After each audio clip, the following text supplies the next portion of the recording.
Komet ini namanya 12P Pons-Brooks, dan komet ini lumayan gede, diameternya sekitar 315 km. Sebagai perbandingan, gunung Everest diameternya. Oke, kita bahas tentang The Devil's Comet atau Komet 12P Pons-Brooks.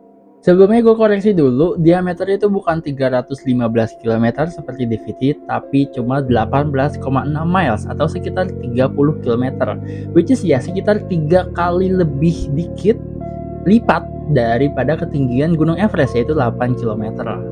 Komet ini dikenal sebagai Devil's Comet karena bentuknya ketika dia meledak menyerupai tanduk iblis, makanya disebut sebagai The Devil's Comet atau Komet Iblis. Nah, lalu kok bisa terbentuk seperti tanduk iblis ketika dia meledak? Nah, jadi komet 12P Pons-Brooks ini punya keunikan dibanding komet yang lain. Dia tuh termasuk ke dalam kategori cryovolcanic comet, di mana dia punya kelebihan gas, es, dan debu dibanding dengan komet yang lain. Jadi komet ini ketika dipanasi oleh sinar matahari, semakin dekat dengan matahari, maka dia akan sering meledak. Dan dalam rentang Juli hingga Oktober, dia udah meledak 2 kali. Di foto ini sendiri, ini adalah ledakan pada tanggal 7 Oktober 2023 setelah sebelumnya dia pernah meledak di bulan Juli 2023. Nah, buat memvisualisasikannya, jadi ledakan di komet itu seperti ini teman-teman. Jadi gas yang ada di dalam es dan debu itu ketika dia mendekati matahari, dia akan memuai dan kemudian lama-lama akan meledak. Gitu, membentuk ekor.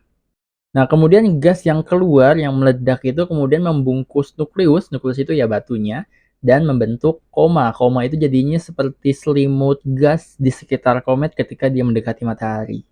Nah, yang unik dari komet 12P Pons-Brooks ini ketika dia meledak, dia malah membentuk tanduk seperti ini. Ini diperkirakan karena ukuran dan bentuknya yang unik dari nukleus komet 12P Pons-Brooks ini. Nah, foto ini sendiri adalah kondisi ledakan di tanggal 26 Juli, beberapa bulan yang lalu. Dan nama dari komet ini berasal dari 2 orang teman-teman, yaitu Jean Louis Pons dan William Robert Brooks. Jadi ketika di awal penemuannya di tahun 1812 oleh Jean Louis Pons, dia itu memprediksi bahwa komet ini sama seperti komet Halley, dia akan kembali lagi sekitar 70 tahunan sekali, which is yang benar itu 71 tahun sekali. Kemudian dia memprediksi komet ini akan kembali lagi di tahun 1883 atau di tahun 1884. Dan benar aja, setelah ditemukan pertama kali pada tanggal 12 Juli 1812 oleh Jean Louis Pons, komet ini kembali lagi pada tanggal 2 September 1884 dan ditemukan oleh William Robert Brooks. Jadilah komet ini dinamakan sebagai Pons-Brooks Comet.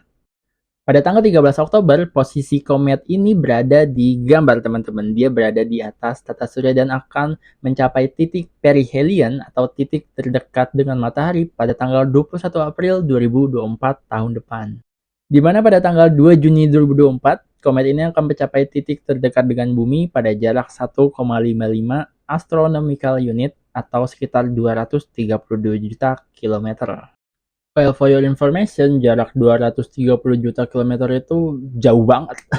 Karena lebih dari sekitar 1,5 kali jarak bumi matahari. Jadi ya sangat aman. Oke, demikian tentang komet 12P Pons-Brooks atau bisa juga disebut sebagai The Devil's Comet. Silakan observasi di tahun depan. Semoga bermanfaat.